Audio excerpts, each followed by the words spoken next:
Cara bertaubat lepas berzina, bagus. Allah tak heran dosamu banyak.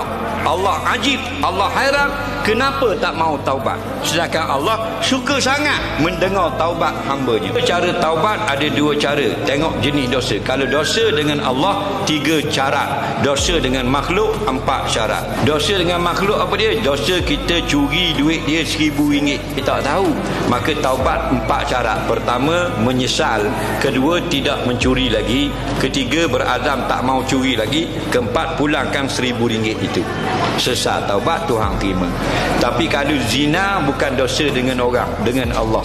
Zina, syak dadah, minum arak, tak tutup aurat, berjudi, itu semua dosa dengan Allah. 3 saja syarat. Berhenti berzina, tak mau berzina dah. Berazam tidak lagi berzina, menyesal, takut kepada Allah. Allah ampun selalu. Allah ni Ghafurur Rahim, sangat pengampun, sangat kasih sayang.